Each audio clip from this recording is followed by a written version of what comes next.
ചെറുപ്പകാലം മുതൽ നമ്മൾ കേൾക്കുന്ന ഒരുപാട് വീരപുരുഷന്മാരുടെ കഥകളുണ്ട്. അതിൽ ഏറ്റവും പ്രധാനപ്പെട്ട കഥകളിൽ ഒന്നാണ് നെപ്പോളിയൻ ചക്രവർത്തിയുടെ കഥ. ലോക ചരിത്രത്തിലെ ഏറ്റവും വലിയ യോദ്ധാക്കളിൽ ഒരാളായിട്ടാണ് നമ്മൾ എപ്പോഴും നെപ്പോളിയൻ ചക്രവർത്തിയെ പരിചയപ്പെടുന്നത്. അസാധ്യം എന്ന വാക്ക് എൻ്റെ നിഘണ്ടുവിൽ ഇല്ല എന്ന് പറഞ്ഞ കർണനെ പോലെയും ഭഗത് സിംഗിനെ പോലെയൊക്കെ വ്യാഖ്യാനിക്കപ്പെടുന്ന ഒരു വലിയ കഥാപാത്രമാണ് ചരിത്രത്തിൽ എപ്പോഴും നെപ്പോളിയൻ ബോണപ്പാർട്ട്. എന്നാൽ നെപ്പോളിയന്റെ കഥ അവിടം കൊണ്ട് മാത്രം ഒതുക്കാൻ സാധിക്കുമോ? ഫ്രഞ്ച് വിപ്ലവത്തിന്റെ ശിശു, ഫ്രഞ്ച് വിപ്ലവത്തിന്റെ അന്തകൻ, ഇങ്ങനെ പല പേരുകളിൽ അദ്ദേഹം അറിയപ്പെടാറുണ്ട്. അപ്പൊ നെപ്പോളിയന്റെ കഥ പൂർണ്ണമാകണമെങ്കിൽ ആ കഥ ഫ്രഞ്ച് വിപ്ലവത്തിന്റെ കഥയോട് ചേർത്ത് വെച്ച് വായിക്കണം. ആ കഥയാണ് ഇന്നത്തെ വീഡിയോയിലൂടെ എക്സ്പ്ലെയിൻ ചെയ്യുന്നത്. നമുക്ക് വീഡിയോയിലേക്ക് കടക്കാം. My name is Alex. What I do is explain. Welcome to അലക്സ്പ്ലെയിൻ.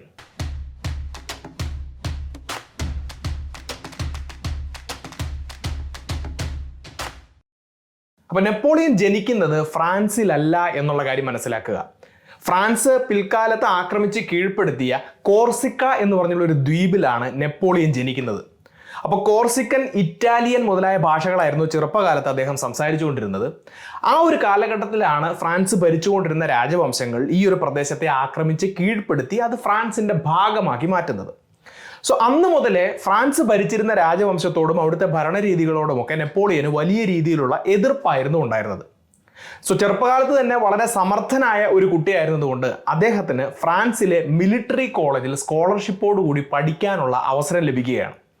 So 10ാമത്തെ വയസ്സിനൊക്കെ ശേഷമാണ് അദ്ദേഹം ഫ്രഞ്ച് ഭാഷ സംസാരിക്കാൻ തുടങ്ങിയത് എന്ന് ചരിത്രത്തിൽ പറയുന്നുണ്ട്. അതുകൊണ്ട് തന്നെ ഒരു വളരെ വ്യത്യസ്തമായിട്ടുള്ള ആക്സെന്റിൽ ഫ്രഞ്ച് സംസാരിക്കുന്നത് കൊണ്ട് ചെറുപ്പകാലത്ത് അദ്ദേഹത്തിന് ഒരുപാട് കളിയാക്കലുകളൊക്കെ ഏറ്റുവാങ്ങേണ്ടി വന്നിട്ടുണ്ട്. അങ്ങനെ മിലിറ്ററി കോളേജിലെ പഠനത്തിന് ശേഷം 1785 ഒരു സെക്കൻഡ് ലെഫ്റ്റനന്റ് ആയിട്ട് അദ്ദേഹം ഫ്രഞ്ച് ആർമിയിലേക്ക് പ്രവേശിക്കുകയാണ്.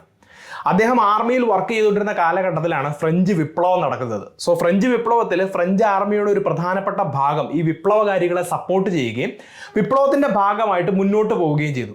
സോ വിപ്ലവത്തെ സപ്പോർട്ട് ചെയ്ത ഒരു പട്ടാളക്കാരനായിരുന്നു നെപ്പോളിയൻ. കാരണം ചെറുപ്പകാലം മുതലേ തന്നെ ബോർബോൺ ഡൈനാസ്റ്റി, ഫ്രാൻസ് ഭരിച്ചുകൊണ്ടിരുന്ന ബോർബോൺ ഡൈനാസ്റ്റിക്കെതിരെ അദ്ദേഹത്തിന് വിരോധമുണ്ടായിരുന്നു.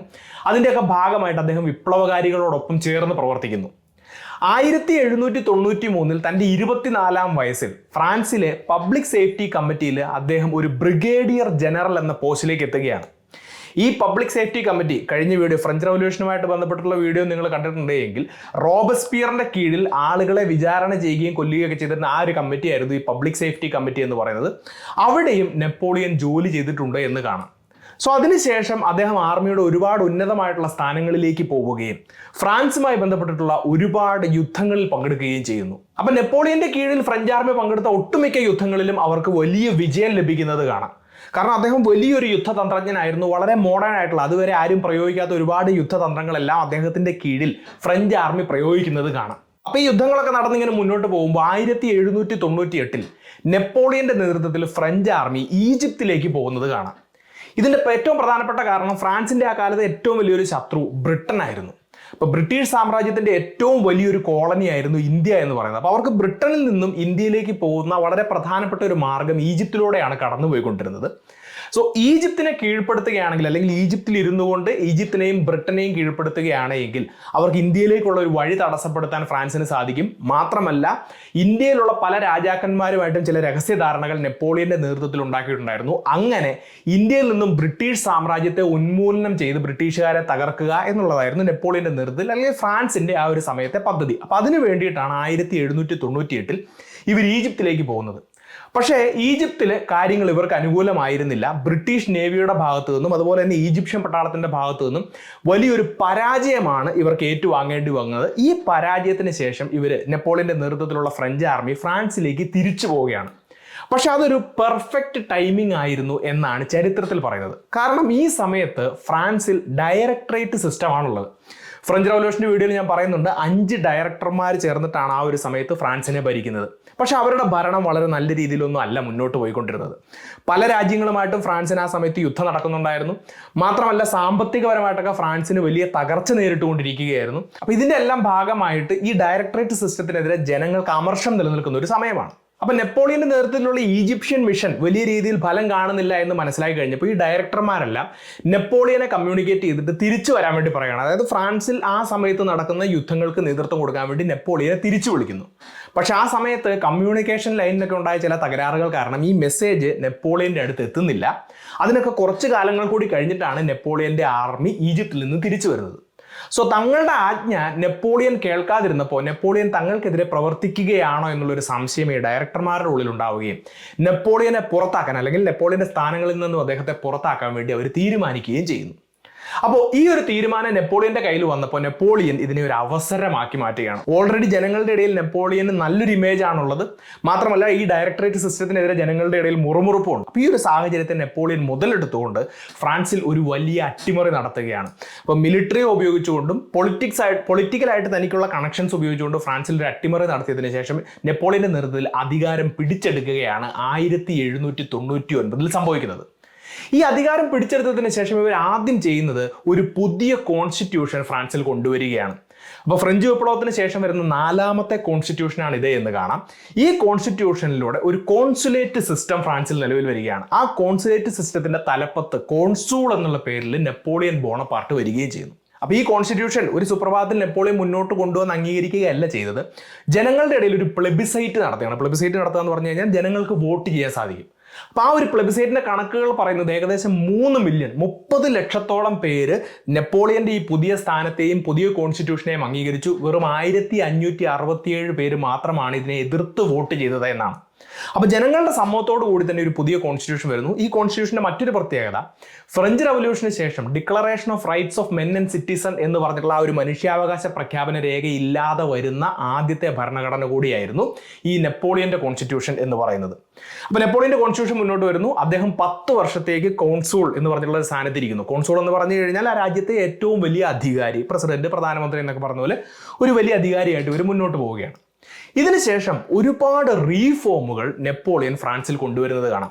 എഡ്യൂക്കേഷനുമായി ബന്ധപ്പെട്ടിട്ട്, എക്കോണമിയുമായി ബന്ധപ്പെട്ടിട്ട്, സൊസൈറ്റിയുമൊക്കെ ബന്ധപ്പെട്ടിട്ട് ഒരുപാട് റീഫോംസ് കൊണ്ടുവരുന്നു. മാത്രമല്ല തൊട്ടടുത്ത് കിടക്കുന്ന രാജ്യങ്ങളൊക്കെ ആയിട്ട് ഫ്രാൻസ് യുദ്ധത്തിലായിരുന്നു. അവരൊക്കെ ആയിട്ടൊരു താൽക്കാലിക സമാധാനം കൊണ്ടുവരാനും നെപ്പോളിയന് സാധിക്കുന്നു. അപ്പോൾ ഫ്രാൻസിന്റെ സ്ഥിതി പതിയെ മെച്ചപ്പെടുന്നത് കാണാം. അപ്പോൾ ജനങ്ങളുടെ ഇടയിൽ വീണ്ടും നെപ്പോളിയനോടും അതുപോലെ തന്നെ നെപ്പോളിയന്റെ ഈ ഭരണരീതിയോടും വലിയ രീതിയിലുള്ള ഒരു പിന്തുണ ലഭിക്കുകയാണ്. അപ്പോൾ ജനങ്ങളുടെ അടുത്ത് നിന്ന് കിട്ടുന്ന ഈ വലിയൊരു പിന്തുണയെ മുതലാക്കാൻ വേണ്ടി നെപ്പോളിയൻ വീണ്ടും മുന്നോട്ട് വരികയാണ്. 1802 ഇവരൊരു പുതിയൊരു സിസ്റ്റം മുന്നോട്ട് വെക്കുന്നു. നെപ്പോളിയനെ കോൺസൂൾ ഫോർ ലൈഫ് ആക്കുന്നു. 10 വർഷത്തേക്കാണ് നെപ്പോളിയൻ കോൺസൂൾ ആവുക എന്നാണ് ആദ്യം പറഞ്ഞത്. എന്നാൽ മരണം വരെ ഇനി അദ്ദേഹം ഫ്രാൻസിന്റെ കോൺസൂൾ ആയിരിക്കും എന്ന് പറഞ്ഞൊരു തീരുമാനം മുന്നോട്ട് വെക്കുന്നു. ഇവിടെ വീണ്ടും ജനങ്ങൾക്കിടയിൽ ഒരു വോട്ടെടുപ്പ് നടക്കുന്നു. 99% പേരും നെപ്പോളിയന്റെ തീരുമാനത്തെ പിന്തുണച്ചു എന്നാണ് ഫ്രാൻസുമായി ബന്ധപ്പെട്ടുള്ള ചരിത്ര രേഖകൾ പറയുന്നത്. അങ്ങനെ നെപ്പോളിയന് കൂടുതൽ അധികാരം കൈവരികയാണ്. ആ സമയത്തും ഈ പറഞ്ഞുള്ള രീതിയിൽ ഫ്രാൻസിന്റെ ഇടയിൽ റിപ്പബ്ലിക്കൻ ആശയങ്ങളുമായി മുന്നോട്ട് പോകുന്ന ആളുകളുണ്ടായിരുന്നു. അവരുടെ ഭാഗത്തു നിന്നൊക്കെ നെപ്പോളിയനെതിരെ പല രീതിയിലുള്ള വധശ്രമങ്ങളും കാര്യങ്ങളൊക്കെ വരുന്നുണ്ട്. അപ്പോൾ ഈ വധശ്രമങ്ങളെ ശരിക്കും നെപ്പോളിയൻ അടുത്ത ഒരു അവസരമായി കാണുകയാണ് ചെയ്തത്. അപ്പോൾ നെപ്പോളിയന്റെ ആശയം ഇതാണ്: ഒരു റിപ്പബ്ലിക്കൻ രീതിയിൽ മുന്നോട്ട് പോയി കഴിഞ്ഞാൽ, ഒപ്പോസിഷനെയൊക്കെ നമ്മൾ അനുവദിച്ചു കഴിഞ്ഞാൽ ഇതുപോലുള്ള പ്രശ്നങ്ങൾ ഉണ്ടാവുകയും അത് ഫ്രാൻസിന്റെ സെക്യൂരിറ്റിയെയും ഇപ്പം നിലനിൽക്കുന്ന ഈ സ്റ്റെബിലിറ്റിയൊക്കെ ബാധിക്കാനുള്ള സാധ്യതയുണ്ട്. അതുകൊണ്ട് നമുക്ക് വേണ്ടത് ഒരു ഇമ്പീരിയൽ സിസ്റ്റം ആണ് എന്നുള്ളൊരു ആശയം നെപ്പോളിയൻ മുന്നോട്ട് വെക്കുന്നത്. എന്ന് പറഞ്ഞു കഴിഞ്ഞാൽ പഴയ രീതിയിലുള്ള ഒരു രാജഭരണം പോലത്തെ സിസ്റ്റം. അപ്പോൾ അതിനു വേണ്ടിയിട്ട് നെപ്പോളിയൻ ആശയം വീണ്ടും മുന്നോട്ട് വെക്കുന്നു. നേരത്തെ പറഞ്ഞതുപോലെ തന്നെ വീണ്ടും വോട്ടെടുപ്പ് നടക്കുന്നു. 99% ആളുകളും നെപ്പോളിയന്റെ ഈ ആശയത്തെ പിന്തുണയ്ക്കുകയും അങ്ങനെ 1804 അദ്ദേഹത്തിന്റെ കോൺസൂൾ എന്നുള്ള സ്ഥാനത്ത് നിന്നും അദ്ദേഹം ഫ്രാൻസിന്റെ എംപറർ അഥവാ ചക്രവർത്തിയായി മാറുകയും ചെയ്യുന്നു. അപ്പോൾ ഈ ഒരു സംഭവത്തെക്കുറിച്ച് പല ചരിത്രകാരന്മാരും പറയുന്നത് ആ ഒരു സമയമായപ്പോഴേക്കും ഫ്രാൻസിലെ ജനങ്ങൾക്കൊക്കെ മതിയായിരുന്നു. കാരണം വിപ്ലവം തുടങ്ങി ഇത്രയും കാലമായിട്ടും ഒരു സ്ഥിരമായിട്ടുള്ള അല്ലെങ്കിൽ സുസ്ഥിരമായിട്ട് അവർക്ക് മുന്നോട്ട് പോകാൻ സാധിക്കുന്നില്ല, ഒരു സമാധാനമില്ല. അവരുടെ എക്കോണമി ആയിക്കോട്ടെ, സൊസൈറ്റി ആയിക്കോട്ടെ, പല രീതിയിലുള്ള പ്രശ്നങ്ങളെ ഫേസ് ചെയ്തുകൊണ്ടിരിക്കുകയാണ്. അപ്പോൾ നെപ്പോളിയൻ എന്ന് പറഞ്ഞുള്ള ഒരാൾ ചക്രവർത്തിയായിട്ട് വന്നാൽ, അതിപ്പോൾ ഇമ്പീരിയൽ സിസ്റ്റം ആണെങ്കിലും എന്ത് സിസ്റ്റം ആണെങ്കിലും കുഴപ്പമില്ല, തങ്ങൾക്ക് നല്ല രീതിയിൽ മുന്നോട്ട് പോകാൻ കഴിയുമെന്നുള്ള ജനങ്ങളുടെ ആ ഒരു വികാരത്തിൽ നിന്നുമാണ് അദ്ദേഹം എംപറർ ആയതെന്ന് പറയുന്നു. അപ്പോൾ ഒരു കാര്യം കൂടി നമ്മൾ മനസ്സിലാക്കണം: ഫ്രഞ്ച് റവല്യൂഷൻ നടന്നില്ലായിരുന്നു എങ്കിൽ നമ്മൾ നേരത്തെ പറഞ്ഞ ബോർബോൺ ഡൈനാസ്റ്റിയിലെ ലൂയി 16-ാമൻ, 17-ാമൻ, 18-ാമൻ എന്നൊക്കെ പറഞ്ഞ അങ്ങനെ തന്നെ ചക്രവർത്തിമാരുടെ ഒരു നിര മുന്നോട്ട് പോവുകയോ ഉണ്ടായിരുന്നുള്ളൂ. ഫ്രഞ്ച് റവല്യൂഷൻ നടന്നതുകൊണ്ടാണ് ഒരു സാധാരണക്കാരായിരുന്ന നെപ്പോളിയന് ഫ്രാൻസിന്റെ ചക്രവർത്തിയായി മാറാൻ സാധിച്ചത്. അപ്പോൾ ഈ ഒരു ആശയത്തിൽ നിന്നുമാണ് അദ്ദേഹത്തെ ഫ്രഞ്ച് റവല്യൂഷന്റെ ശിശു അല്ലെങ്കിൽ ചൈൽഡ് ഓഫ് ഫ്രഞ്ച് റവല്യൂഷൻ എന്ന് വിളിക്കുന്നത് എന്ന് തിരിച്ചറിയുക. പക്ഷെ ഒരു ചക്രവർത്തിയുടെ കയ്യിൽ നിന്നും അധികാരം മേടിച്ചെടുത്ത് ജനങ്ങളുടെ കയ്യിലേക്ക് കൊടുക്കുക, ജനാധിപത്യം നടപ്പിലാക്കുക മുതലായ ആശയങ്ങളുമായിട്ട് വന്ന ഫ്രഞ്ച് റവല്യൂഷൻ ഏറ്റവും ഒടുവിൽ ഒരു ചക്രവർത്തിയുടെ കയ്യിലേക്ക് തന്നെ അധികാരം വെച്ചു കൊടുക്കുകയാണ്.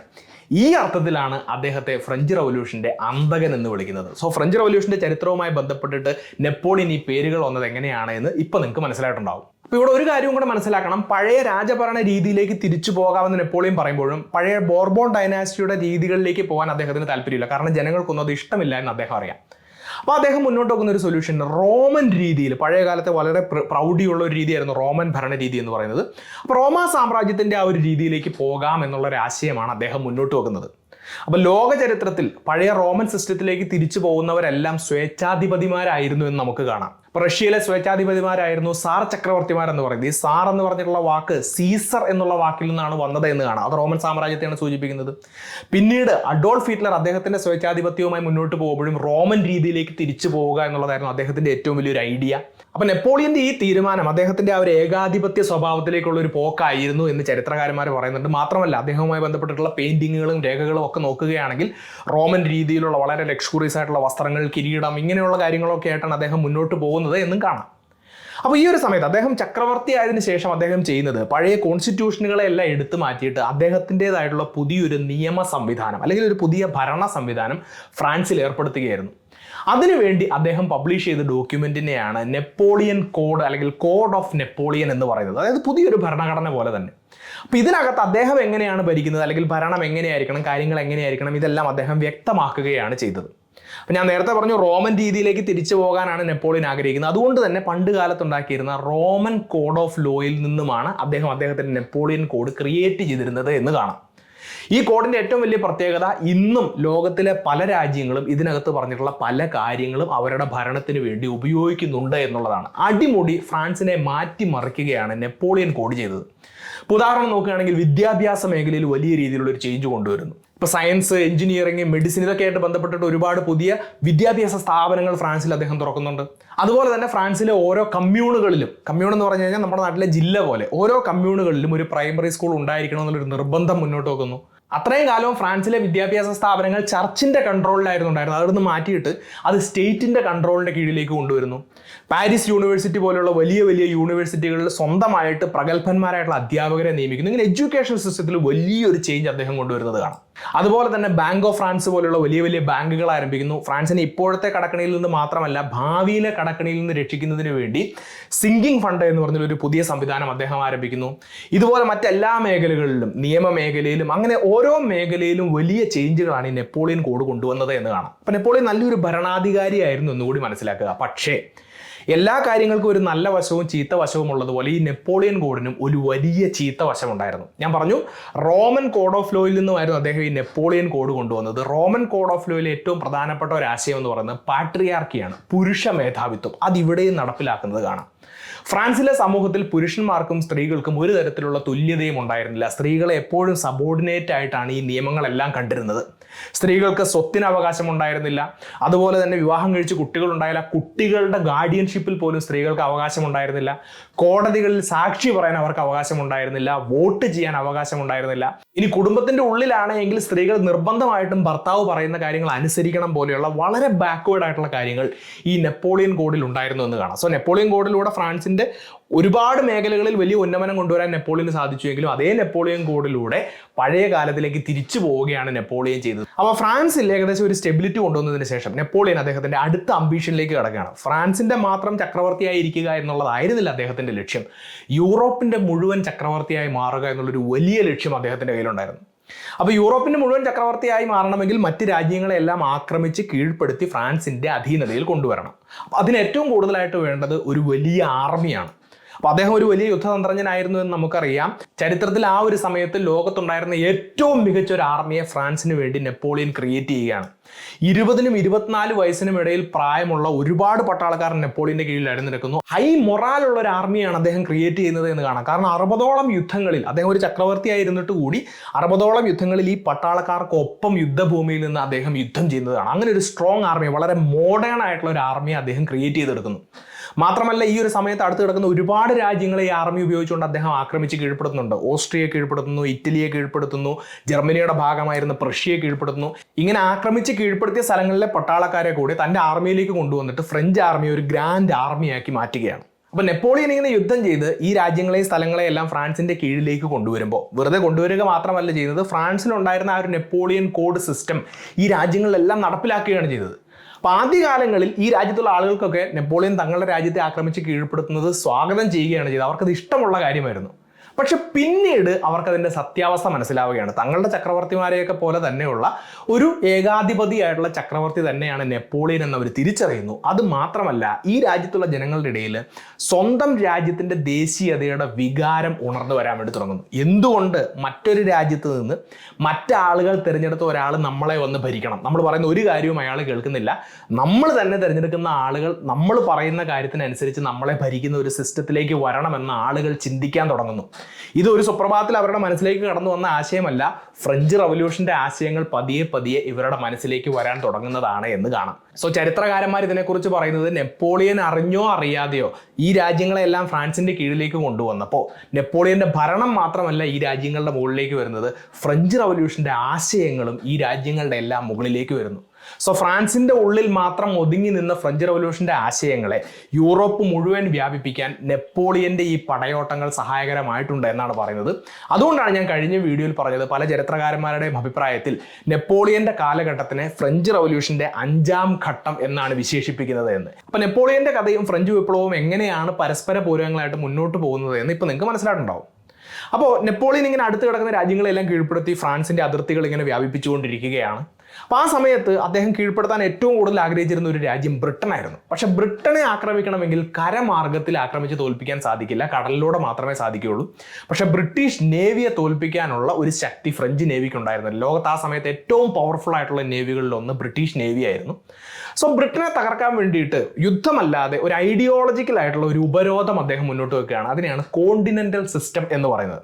അതായത് യൂറോപ്പിൽ ലോകത്ത് മറ്റെല്ലാ രാജ്യങ്ങളും ആ കാലത്ത് പ്രധാനമായിട്ടും കച്ചവടത്തിനൊക്കെ വേണ്ടി ഉപയോഗിച്ചുകൊണ്ടിരുന്നത് ബ്രിട്ടീഷ് കപ്പലുകളായിരുന്നു. അപ്പം നെപ്പോളിയൻ ഒരു ഓർഡർ ഇടുകയാണ്, അദ്ദേഹം നേരിട്ടോ അല്ലാതെയോ ഒക്കെ കൈകാര്യം ചെയ്യുന്ന ഒരു രാജ്യങ്ങളും ബ്രിട്ടീഷ് കപ്പലുകൾ അവരുടെ കച്ചവടത്തിനോ മറ്റു കാര്യങ്ങൾക്കോ വേണ്ടി ഉപയോഗിക്കരുത് എന്ന് പറയുന്നതിനെയാണ് കോണ്ടിനെന്റൽ സിസ്റ്റം എന്ന് പറയുന്നത്. അപ്പോൾ ഇതിലൂടെ ബ്രിട്ടീഷുകാർക്ക് വലിയൊരു സാമ്പത്തിക നഷ്ടം ഉണ്ടാക്കിയിട്ട് അവരെ ആക്രമിക്കുക എന്നുള്ളതായിരുന്നു നെപ്പോളിയന്റെ പദ്ധതി. പക്ഷേ ഈ കോണ്ടിനെന്റൽ സിസ്റ്റം ഉപയോഗിച്ചുകൊണ്ട് ആദ്യത്തെ കുറച്ചു കാലം മാത്രമേ നെപ്പോളിയന് ബ്രിട്ടീഷുകാരെ ഉപദ്രവിക്കാൻ സാധിക്കുള്ളൂ. കാരണം ബ്രിട്ടീഷ് കപ്പലുകൾ ഉപയോഗിക്കാതിരുന്നു കഴിഞ്ഞപ്പോൾ ആ മറ്റു രാജ്യങ്ങളുടെ ഒന്നും കച്ചവടങ്ങളോ കാര്യങ്ങളോ നടക്കാതെ ആവുകയും അതിനെ സബ്സ്റ്റിറ്റ്യൂട്ട് ചെയ്യാൻ ഈ ഫ്രഞ്ചുകാർക്ക് കഴിയാതെ പോവുകയും ചെയ്തു. അപ്പോൾ നെപ്പോളിയനും അബദ്ധങ്ങൾ പറ്റാം എന്നുള്ള ഒരു ആശയം ആൾക്കാരുടെ ഉള്ളിലേക്ക് വരുന്നു. നെപ്പോളിയനെതിരെ ആളുകൾക്ക് അമർഷങ്ങൾ ഉണ്ടാവുന്നു. ഇതിന്റെ ഭാഗമായിട്ട് കോണ്ടിനെന്റൽ സിസ്റ്റം പിന്നീട് നെപ്പോളിയൻ പിൻവലിക്കേണ്ടി വരികയാണ് ചെയ്തത്. അങ്ങനെ ബ്രിട്ടൻ എന്ന ലക്ഷ്യം കുറച്ചു കാലത്തേക്ക് നീക്കി വെക്കാൻ വേണ്ടി അദ്ദേഹം തീരുമാനിക്കുകയാണ്. അതിനുശേഷം റഷ്യ കീഴ്പ്പെടുത്താൻ വേണ്ടി അദ്ദേഹം മുന്നോട്ട് വരികയാണ്. റഷ്യ കീഴ്പ്പെടുത്തി കഴിഞ്ഞ് കഴിഞ്ഞാൽ യൂറോപ്പിന്റെ ഒരു പ്രധാന ഭാഗം മുഴുവൻ തന്റെ കീഴിലാവുമെന്ന് അദ്ദേഹത്തിന് മനസ്സിലാവുന്നു. അങ്ങനെ 6 ലക്ഷം മുതൽ 7 ലക്ഷം വരെ സൈനികർ വരുന്ന ഒരു വലിയ ആർമിയുമായിട്ട് അദ്ദേഹം റഷ്യയെ കീഴ്പ്പെടുത്താൻ വേണ്ടി പോവുകയാണ്. ഇത് നെപ്പോളിയന്റെ ചരിത്രത്തിലെ ഏറ്റവും വലിയ മണ്ടത്തരം എന്നാണ് ചരിത്രകാരന്മാർ വിശേഷിപ്പിക്കുന്നത്. എന്തുകൊണ്ടാണെന്ന് ചോദിച്ചു കഴിഞ്ഞാൽ, ഒരു സൈഡിൽ ബ്രിട്ടൻ എന്നൊരു വലിയ ശത്രുവിനെ വെറുതെ വിട്ടിട്ട് ഒരുപാട് ദൂരെയുള്ള റഷ്യ എന്ന ശത്രുവിനെ ആക്രമിക്കാൻ വേണ്ടി പോവുകയാണ്. അപ്പോൾ മറ്റെല്ലാ രാജ്യങ്ങളിലും ചെയ്തതുപോലെ തന്നെയാണ് ഇവിടെ ഇവർ ചെയ്യാൻ ഉദ്ദേശിക്കുന്നത്. ചെല്ലുക, അവരെ ആക്രമിച്ച് കീഴ്പ്പെടുത്തുക, അവിടെയുള്ള സാധനങ്ങളെല്ലാം കൊള്ളയടിക്കുക, ആർമിയെ വീണ്ടും ഒന്ന് സജ്ജമാക്കുക, തിരിച്ചു വരിക. ഇതാണ് ഇവരുടെ ലക്ഷ്യം. പക്ഷെ റഷ്യയിലേക്ക് പോയപ്പോൾ റഷ്യ ഫ്രഞ്ച് ആർമിയെ നേരിട്ടത് ഒരു ഡിഫറൻ്റ് ആയിട്ടുള്ള രീതിയിലാണ്. ഈ 6 ലക്ഷം മുതൽ 7 ലക്ഷം വരെ വരുന്ന ഫ്രഞ്ച് ആർമി മാർച്ച് ചെയ്ത് റഷ്യൻ പ്രദേശങ്ങളിലേക്ക് കടക്കുമ്പോൾ അവിടെ മനുഷ്യരും ഇല്ല, മൃഗങ്ങളും ഇല്ല, ആർമിയില്ല, ഒന്നും ഇല്ലാത്തൊരവസ്ഥയാണ്. എല്ലാം തീയിട്ട് നശിപ്പിച്ച അവസ്ഥ. ഇതിനെയാണ് സ്കോർച്ച്ഡ് എർത്ത് പോളിസി എന്ന് പറയുന്നത്. അതായത് ശത്രു ആക്രമിക്കാൻ വരുന്നു, ഇവിടെ ആക്രമിക്കാനും ഒന്നുമില്ല, കീഴ്പ്പെടുത്താനും ഒന്നുമില്ല, കൊള്ളയടിക്കാനും ഒന്നുമില്ലാത്ത അവസ്ഥ. അപ്പോൾ ഫ്രാൻസിൽ നിന്നും കാര്യങ്ങൾ കൊണ്ടുവന്ന് ആർമിയെ റീഇൻഫോഴ്സ് ചെയ്യുക എന്ന് പറയുന്നത് നടക്കുന്ന കാര്യമല്ല. ഇവിടെ ആർമിയെ റീഇൻഫോഴ്സ് ചെയ്യാൻ വേണ്ടി ധാന്യങ്ങളോ അവർക്ക് താമസിക്കാൻ വീടുകളോ ഒന്നും ഇല്ലാത്ത അവസ്ഥ. ഇങ്ങനെ ശത്രുവിനെ പരാജയപ്പെടുത്തുന്നതിനെയാണ് സ്കോർച്ച്ഡ് എർത്ത് പോളിസി എന്ന് പറയുന്നത്. അങ്ങനെ ഈ സ്കോർച്ച്ഡ് എർത്ത് പോളിസിയുമായിട്ട് റഷ്യ മുന്നോട്ട് പോവുകയാണ്. പതിയെ പതിയെ ഫ്രഞ്ച് ആർമിയുടെ ശക്തി കുറഞ്ഞു വന്നുകൊണ്ടിരിക്കുകയാണ്. അങ്ങനെ കുറച്ചു കാലത്തിന് ശേഷം മോസ്കോയുടെ അടുത്ത് വെച്ചുള്ള ബോർഡിനോ എന്ന സ്ഥലത്ത് വെച്ചിട്ട് റഷ്യൻ ആർമിയും ഫ്രഞ്ച് ആർമിയും തമ്മിൽ ഏറ്റുമുട്ടുന്നു. രണ്ട് ആർമിക്കും ഒരുപാട് നഷ്ടങ്ങൾ അവിടെ ഉണ്ടാവുന്നുണ്ട്. ഫ്രഞ്ച് ആർമിയിൽ ഏകദേശം 30,000-ഓളം സൈനികരും റഷ്യൻ ആർമിയിൽ ഏകദേശം 45,000-ഓളം സൈനികരും അവിടെ മരിച്ചു വീഴുകയാണ്. പക്ഷേ ഈ മരിച്ചു വീഴുന്ന സൈനികരെ റീപ്ലേസ് ചെയ്യാനൊന്നും ഫ്രഞ്ച് ആർമിക്ക് സാധിക്കുന്നില്ല. കാരണം ഫ്രാൻസിൽ നിന്നും ഇത്രയും ദൂരത്തേക്ക് ഇങ്ങനെ റീഇൻഫോഴ്സ്മെന്റ് കൊണ്ടുവരാനൊന്നും അവർക്ക് സാധിക്കില്ല. മാത്രമല്ല ശൈത്യകാലം ആരംഭിക്കുകയും ചെയ്യുന്നു. ഈ ശൈത്യകാലം ആരംഭിച്ചതോടുകൂടി ഫ്രഞ്ച് ആർമിയിൽ, ഞാൻ നേരത്തെ പറഞ്ഞു മറ്റ് രാജ്യങ്ങളെ ആക്രമിച്ച് കീഴ്പ്പെടുത്തുമ്പോൾ അവിടുത്തെ സൈനികരും ഫ്രഞ്ച് ആർമിയിലേക്ക് ചേർന്നിരുന്നു എന്ന് പറഞ്ഞു. അവർക്ക് ഫ്രാൻസിലെ സൈനികരെ പോലെ അത്രയും വലിയ മൊറാലോ അങ്ങനത്തെ കാര്യങ്ങളൊന്നും ഉണ്ടായിരുന്നില്ല. അതുകൊണ്ട് വിന്റർ ഒക്കെ തുടങ്ങി കഴിഞ്ഞപ്പോഴത്തേനും ഒരുപാട് പേര് ഈ ഫ്രഞ്ച് ആർമിയിൽ നിന്ന് കൊഴിഞ്ഞു പോകാൻ വേണ്ടി തുടങ്ങുന്നു. അപ്പോൾ ബോർഡിയനോ യുദ്ധത്തിൽ റഷ്യൻ ആർമിയെ അവർ പരാജയപ്പെടുത്തിയിരുന്നുവെങ്കിലും റഷ്യൻ ചക്രവർത്തിയോ ഇതുവരെ കീഴടങ്ങിയിരുന്നില്ല. അപ്പോൾ അവരുടെ കീഴടങ്ങൽ സ്വീകരിക്കുന്നതിന് വേണ്ടിയിട്ട് ഈ ഫ്രഞ്ച് ആർമി മോസ്കോയിലേക്ക് പോവുകയാണ്. പക്ഷേ മോസ്കോയിൽ എത്തിയപ്പോഴും പഴയ അവസ്ഥ തന്നെയായിരുന്നു. അവിടെ ആരുമില്ല, ഒന്നുമില്ല, എല്ലാം അഗ്നിക്കിരയായ അവസ്ഥ. അപ്പോൾ ഈ കൊടും ശൈത്യത്തിൻ്റെ ഇടയിൽ ഫ്രഞ്ച് ആർമിക്ക് താമസിക്കാൻ ഷെൽട്ടറില്ല, അവർക്ക് ഭക്ഷണമില്ല. ഇങ്ങനെ വലിയൊരു പ്രതിസന്ധി അവർ നേരിടുകയാണ്. കുറച്ച് കാലവും കൂടി അവരവിടെ വെയിറ്റ് ചെയ്തുവെങ്കിലും ഒരു തരത്തിലുള്ള മറുപടിയും റഷ്യയിൽ നിന്ന് കിട്ടാത്തത് കൊണ്ട് പോളണ്ടിലേക്ക് തിരിച്ചു പോകാൻ നെപ്പോളിയനും നെപ്പോളിയൻ്റെ ആർമിയും തീരുമാനിക്കുകയാണ്. ഇവർ ഈ ശൈത്യത്തിനെ എല്ലാം മറികടന്നുകൊണ്ട് പോളണ്ടിലെത്തുന്നു. പക്ഷേ 6 ലക്ഷം മുതൽ 7 ലക്ഷം വരെ സൈനികരുമായിട്ട് അങ്ങോട്ട് പോയ നെപ്പോളിയൻ്റെ ആർമി തിരിച്ച് പോളണ്ടിലെത്തിയപ്പോൾ അവിടെ വെറും 30,000 പേര് മാത്രമേ ഉണ്ടായിരുന്നുള്ളൂ എന്നാണ് ചരിത്രം പറയുന്നത്. സോ ഇതുകൊണ്ടാണ് റഷ്യ ആക്രമിക്കാനുള്ള നെപ്പോളിയൻ്റെ തീരുമാനത്തെ ചരിത്രത്തിലെ ഒരു വലിയ മണ്ടത്തരം എന്ന് വിശേഷിപ്പിക്കുന്നത്. അപ്പോൾ ചരിത്രം പഠിക്കുന്ന ആളുകൾക്ക്, അല്ലെങ്കിൽ 2ാം ലോക മഹായുദ്ധത്തിൻ്റെ വീഡിയോ കണ്ടിട്ടുള്ള ആളുകൾക്ക് മനസ്സിലാവും ഇതേ മണ്ടത്തരം തന്നെയാണ് കുറേ കാലങ്ങൾക്ക് ഇപ്പുറം ഹിറ്റ്ലറും ചെയ്തത് എന്ന്. ഇങ്ങനെ റഷ്യ ആക്രമിക്കാൻ പോയിട്ടാണ് ഹിറ്റ്ലർക്ക് പരാജയം ഏറ്റുവാങ്ങേണ്ടി വന്നത്. അപ്പോൾ ഞാൻ നേരത്തെ പറഞ്ഞു ബ്രിട്ടൻ എന്ന വലിയൊരു ശത്രുവോടെ നിൽക്കുകയാണ്, മറ്റ് പല രാജ്യങ്ങളും അടുത്ത് കിടപ്പുണ്ട്. അവരെല്ലാം നോക്കിയപ്പോൾ ഫ്രഞ്ച് ആർമിയുടെ ശക്തി പൂർണ്ണമായി ക്ഷയിച്ചതായിട്ട് മനസ്സിലാവുന്നു. അപ്പോൾ ഇതിനൊരു അവസരമായി കണ്ടുകൊണ്ട് റഷ്യ, സ്വീഡൻ, ഓസ്ട്രിയ പോലെയുള്ള രാജ്യങ്ങൾ ബ്രിട്ടന്റെ ഫൈനാൻഷ്യൽ ഹെൽപ്പോട് കൂടി ഒരു കോalition, ഒരു സഖ്യസേന രൂപീകരിക്കുകയാണ്. അതിനാണ് 6th കോalition, 6ാം സഖ്യം എന്ന് പറയുന്നത്. ഇതിനു മുന്നേ 5 സഖ്യസേനകൾ നെപ്പോളിയനെ പരാജയപ്പെടുത്താൻ ശ്രമിച്ചിട്ടുണ്ടെങ്കിലും അവർക്കൊന്നും അത് സാധിച്ചിട്ടില്ല. അപ്പോൾ ഈ 6th കോalition നെപ്പോളിയന് മുന്നിൽ ഒരു ഓഫർ വെക്കുകയാണ്. എന്താണെന്ന് ചോദിച്ചു കഴിഞ്ഞാൽ, നേരത്തെ നെപ്പോളിയൻ യുദ്ധം ചെയ്ത് കീഴ്പ്പെടുത്തി ഭരിക്കുന്ന സ്ഥലങ്ങളെല്ലാം പഴയ രാജ്യങ്ങൾക്ക് തിരിച്ചു കൊടുക്കുകയാണ് എങ്കിൽ പഴയ ഫ്രാൻസിന്റെ ഉള്ളിൽ ഒരു ചക്രവർത്തിയായിട്ട് തന്നെ മുന്നോട്ട് പോകാൻ ഉള്ള അവകാശം നെപ്പോളിയന് കൊടുക്കാമെന്നൊരു ഓഫറാണ് അവർ മുന്നോട്ട് വെച്ചത്. പക്ഷേ ഈ ഓഫറിനെ നെപ്പോളിയൻ സ്വീകരിക്കുന്നില്ല. അങ്ങനെ ഇവർ തമ്മിലൊരു പുതിയ യുദ്ധം നടക്കുകയാണ്. ഈ യുദ്ധത്തിൽ ഏറ്റവും പ്രധാനപ്പെട്ട യുദ്ധം 1813 ലെയ്പ്സിഗ് എന്ന് പറഞ്ഞിട്ടുള്ള ഒരു സ്ഥലത്ത് വെച്ചാണ് നടക്കുന്നത്. അതിനെയാണ് ബാറ്റിൽ ഓഫ് ലെയ്പ്സിഗ് എന്ന് പറയുന്നത്. ഈ ബാറ്റിൽ ഓഫ് ലെയ്പ്സിഗിൽ നെപ്പോളിയന്റെ സൈന്യം പരാജയപ്പെടുന്നു, നെപ്പോളിയനും പരാജയപ്പെടുന്നു. നെപ്പോളിയൻ പരാജയപ്പെട്ട് കഴിഞ്ഞപ്പോൾ ചക്രവർത്തി എന്നുള്ള സ്ഥാനം അദ്ദേഹത്തിന് നഷ്ടപ്പെടുകയാണ്. ഇദ്ദേഹത്തെ എൽബ എന്ന് പറഞ്ഞിട്ടുള്ള ഒരു ദ്വീപിലേക്ക് ഈ 6th കോalitionലെ രാജ്യങ്ങളെല്ലാം കൂടെ ചേർന്ന് നാട് കടത്തുന്നു. ഇദ്ദേഹത്തെ നാട് കടത്തിയെങ്കിലും എംപറർ അല്ലെങ്കിൽ ചക്രവർത്തി എന്ന് പറഞ്ഞിട്ടുള്ള ടൈറ്റിലൊക്കെ കൊടുത്തുകൊണ്ട് തന്നെയാണ് അദ്ദേഹത്തെ നാട് കടത്തുന്നത് എന്ന് കാണാം. അതിനുശേഷം ഉടനെ തന്നെ ഈ രാജ്യങ്ങൾ, യൂറോപ്പിലെ മറ്റ് രാജ്യങ്ങളെല്ലാം കൂടെ ചേർന്നിട്ട് ഒരു മീറ്റിംഗ് വിളിക്കുകയാണ്. അതിനെയാണ് കോൺഗ്രസ് ഓഫ് വിയന്ന എന്ന് പറയുന്നത്. ഈ കോൺഗ്രസ് ഓഫ് വിയന്നയിൽ വെച്ചിട്ട് യൂറോപ്പിന്റെ അതിർത്തികൾ പഴയതുപോലെ തന്നെ ആക്കുന്നു. ഫ്രാൻസിന്റെ അതിർത്തി പഴയതുപോലെ ആക്കുന്നു. മറ്റ് രാജ്യങ്ങൾക്കെല്ലാം അവരുടെ കയ്യിൽ നിന്ന് പിടിച്ചെടുത്ത സ്ഥലങ്ങൾ തിരിച്ചു കൊടുക്കുന്നു എന്ന് മാത്രമല്ല, പഴയ ബോർബോൺ ഡൈനാസ്റ്റിയിലെ രാജാവായിട്ടുള്ള ലൂയി 18 ഫ്രാൻസിന്റെ പുതിയ രാജാവായിട്ട് അപ്പോയിന്റ് ചെയ്യുകയും ചെയ്യുന്നു. അപ്പോൾ ഇവർ ധൃതി പിടിച്ച് ഈ കാര്യങ്ങളെല്ലാം ചെയ്യുന്നതിന് പിന്നിൽ നമ്മൾ മറ്റൊരു കാര്യവും കൂടെ മനസ്സിലാക്കണം. ഫ്രാൻസിന്റെ അതിർത്തികൾ തിരിച്ചു വരയ്ക്കുക, രാജ്യങ്ങൾക്ക് അവരുടെ കയ്യിൽ നിന്ന് പോയ സ്ഥലങ്ങൾ തിരിച്ചു കൊടുക്കുക എന്ന് മാത്രമായിരുന്നില്ല ഇവരുടെ ലക്ഷ്യം. എത്രയും പെട്ടെന്ന് ഇങ്ങനെ ചെയ്തില്ല എങ്കിൽ ഫ്രഞ്ച് റവല്യൂഷൻ നടന്നതുപോലെയുള്ള റവല്യൂഷൻസ് തങ്ങളുടെ രാജ്യത്ത് നടക്കുമെന്നുള്ള പേടി കൊണ്ടാണ് നെപ്പോളിയൻ പരാജയപ്പെട്ട് വളരെ കുറച്ച് സമയം കൊണ്ട് തന്നെ ഇത്രയും വലിയൊരു മീറ്റിംഗ് വിളിച്ചു ചേർക്കുന്നത്. സോ ഫ്രഞ്ച് റവല്യൂഷന്റെ ഐഡിയാസ് വളരെ സ്ട്രോങ് ആയിരുന്നുവെന്നും അത് യൂറോപ്പ് മുഴുവൻ നെപ്പോളിയനിലൂടെ വ്യാപിച്ചു എന്നുള്ളതിന്റെ ഏറ്റവും വലിയൊരു തെളിവായിരുന്നു ഈ കോൺഗ്രസ് ഓഫ് വിയന്ന എന്ന് പറയുന്നത്. പക്ഷെ നെപ്പോളിയൻ പരാജയപ്പെടാൻ തയ്യാറായിരുന്നില്ല. എൽബ ഐലൻഡിൽ ഇരുന്നുകൊണ്ട് അദ്ദേഹം ഈ കാര്യങ്ങളെയൊക്കെ വീക്ഷിക്കുകയായിരുന്നു. അപ്പോൾ ഈ കോൺഗ്രസ് ഓഫ് വിയന്നയിൽ രാജ്യങ്ങൾ ഈ പറഞ്ഞിട്ടുള്ള രീതിയിൽ പഴയ അതിർത്തികൾ തിരിച്ചു വരയ്ക്കാനാണ് വന്നതെങ്കിലും കിട്ടിയ അവസരം കൊണ്ട് യൂറോപ്പിലെ മറ്റ് രാജ്യങ്ങളിലെ കുറച്ച് സ്ഥലങ്ങളൊക്കെ പിടിച്ചെടുക്കാൻ വേണ്ടി ഓരോ രാജാക്കന്മാർ ശ്രമിക്കുന്നുണ്ട്. അപ്പോൾ അവരെല്ലാം ആ ചർച്ചകളിൽ മുഴുകിയിരിക്കുകയാണ്. നെപ്പോളിയൻ എന്താണ് സംഭവിക്കുന്നത് ഇപ്പോൾ ആരും ശ്രദ്ധിക്കുന്നില്ല. അപ്പോൾ ഇതിനെ ഒരു അവസരമായി കണ്ടുകൊണ്ട് നെപ്പോളിയൻ ഈ എൽബ ഐലൻഡിൽ നിന്നും ഫ്രാൻസിലേക്ക് എത്തുന്നു.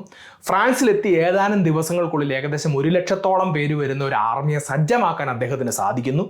ഈ ആർമി മറ്റു രാജ്യങ്ങളുമായിട്ട് വീണ്ടും ഒരു യുദ്ധം നടത്തുകയാണ്. അപ്പോൾ ഈ യുദ്ധത്തിൽ എതിർഭാഗത്ത് നിൽക്കുന്ന ആ രാജ്യങ്ങളുടെ കൂട്ടായ്മയെ 7th കോalition, 7ാം സഖ്യം എന്നാണ് വിളിക്കുന്നത്. ആ കഥ ഞാൻ നേരത്തെ പറഞ്ഞിട്ടുണ്ട്. വലിയൊരു യുദ്ധം നടക്കുന്നു. വാട്ടർലൂ എന്ന് പറഞ്ഞിട്ടുള്ള സ്ഥലത്ത് വെച്ചാണ് യുദ്ധം നടക്കുന്നത്. ബാറ്റിൽ ഓഫ് വാട്ടർലൂ എന്ന് ഈ യുദ്ധത്തെക്കുറിച്ച് ചരിത്രത്തിൽ നമ്മൾ പഠിക്കുന്നുണ്ട്. അപ്പോൾ ഈ യുദ്ധത്തിൽ ബ്രിട്ടീഷ് ഓഫീസറായിരുന്ന ആർതർ വെല്ലസ്ലി നയിച്ചിരുന്ന ഒരു സേനയുമായുള്ള യുദ്ധത്തിൽ നെപ്പോളിയൻ പരാജയപ്പെടുകയും നെപ്പോളിയന്റെ പരാജയം സമ്പൂർണ്ണമാവുകയും ചെയ്യുന്നു. 1815 ജൂലൈ 15 അദ്ദേഹം സറണ്ടർ ചെയ്യുകയാണ്. ഒരു കാലത്ത് നെപ്പോളിയനുമായി സഖ്യം ചേർന്നുകൊണ്ട് ഇന്ത്യയിലെ ബ്രിട്ടീഷ് ശക്തികളെ പരാജയപ്പെടുത്താൻ വേണ്ടി മുന്നോട്ട് വന്ന ടിപ്പു സുൽത്താനെയും പരാജയപ്പെടുത്തിയത് ഇതേ ആർതർ വെല്ലസ്ലി തന്നെയാണ് എന്ന് തിരിച്ചറിയുക. ഒരു ഫൺ ഫാക്റ്റ് ആയിട്ട് ചരിത്രത്തിൽ നമ്മളിത് പഠിക്കാറുള്ളതാണ്. ഈ ഒരു പരാജയത്തിന് ശേഷം നെപ്പോളിയന്റെ എല്ലാ പദവികളും എടുത്തു കളയുന്ന ഒരു സാധാരണ തടവുകാരനായിട്ട് സെയിന്റ് ഹെലേന എന്ന് പറഞ്ഞിട്ടുള്ള ഒരു ഐലൻഡിലേക്ക് നെപ്പോളിയനെ അയക്കുകയാണ്. തൻ്റെ ശിഷ്ടകാലം മുഴുവൻ അദ്ദേഹം ആ ഒരു ഐലൻഡിൽ ഒരു സാധാരണ തടവുകാരനായി ജീവിക്കുകയാണ്. 1821 മെയ് മാസം 5-ാം തീയതി അദ്ദേഹം നിര്യാതനാവുകയും ചെയ്യുന്നു. ഒരു കാര്യം നമ്മൾ പ്രത്യേകം മനസ്സിലാക്കണം, ഫ്രഞ്ച് റവല്യൂഷന് കാരണമായിട്ടുള്ള എസ്റ്റേറ്റ് ജനറൽ വിളിച്ചു ചേർക്കാൻ തീരുമാനിക്കുന്നതും ഒരു മെയ് മാസം 5-ാം തീയതി തന്നെയാണ്. സോ അതിനുശേഷം കൃത്യം 32 വർഷങ്ങൾക്ക് ശേഷം അദ്ദേഹം മരണപ്പെടുന്നത് നമുക്ക് കാണാം. പിന്നീട് അദ്ദേഹത്തിൻ്റെ ഭൗതിക ശരീരം ഫ്രാൻസിലേക്ക് അല്ലെങ്കിൽ ഭൗതിക അവശിഷ്ടങ്ങൾ ഫ്രാൻസിലേക്ക് കൊണ്ടുവരികയും ഫ്രാൻസിലെ മ്യൂസിയത്തിൽ അത് സൂക്ഷിക്കുകയും ചെയ്യുന്ന കഥകളൊക്കെ ഉണ്ട്. ഞാൻ അതിലേക്ക് പോകുന്നില്ല. പക്ഷേ ഇന്നത്തെ വീഡിയോയിൽ നമ്മളൊരു കാര്യം കൃത്യമായിട്ട് മനസ്സിലാക്കണം. നെപ്പോളിയൻ ബോണപ്പാർട്ട് എന്ന വ്യക്തി കേവലം ഒരു യുദ്ധവീരനോ ഒരു സ്വേച്ഛാധിപതിയോ മാത്രമായിരുന്നില്ല. ഫ്രഞ്ച് റവല്യൂഷനെയും അതിൻ്റെ ആശയങ്ങളെയും യൂറോപ്പിൻ്റെ എല്ലാ ഭാഗങ്ങളിലേക്കും എത്തിക്കുന്നതിൽ ഏറ്റവും വലിയ പങ്ക് വഹിച്ച ഒരു വ്യക്തി കൂടിയായിരുന്നു എന്ന് തിരിച്ചറിയുക. സോ നെപ്പോളിയൻ്റെ കഥയും ആ കഥയും ഫ്രഞ്ച് വിപ്ലവവും തമ്മിലുള്ള ബന്ധങ്ങളുമെല്ലാം ഇന്നത്തെ ഒരു വീഡിയോയിലൂടെ നിങ്ങൾക്ക് മനസ്സിലാക്കാൻ സാധിച്ചിട്ടുണ്ട് എന്ന് വിശ്വസിക്കുന്നു. നിങ്ങളുടെ അഭിപ്രായങ്ങളും നിർദ്ദേശങ്ങളും സംശയങ്ങളും ഈ വിഷയവുമായി ബന്ധപ്പെട്ട് നിങ്ങൾക്കറിയാവുന്ന എക്സ്ട്രാ പോയിന്റുകളും എല്ലാം നിങ്ങൾ കമന്റ് ബോക്സിൽ രേഖപ്പെടുത്തുക. ഈ വീഡിയോ മറ്റുള്ളവർ കാണുന്നത് നല്ലതാണ് എന്ന് തോന്നുന്നുണ്ടെങ്കിൽ ഈ വീഡിയോ നിങ്ങൾ ഷെയർ ചെയ്യുക. ഇതുപോലത്തെ നല്ല നല്ല വീഡിയോസുമായി വീണ്ടും വരുന്നത് വരേക്കും നന്ദി.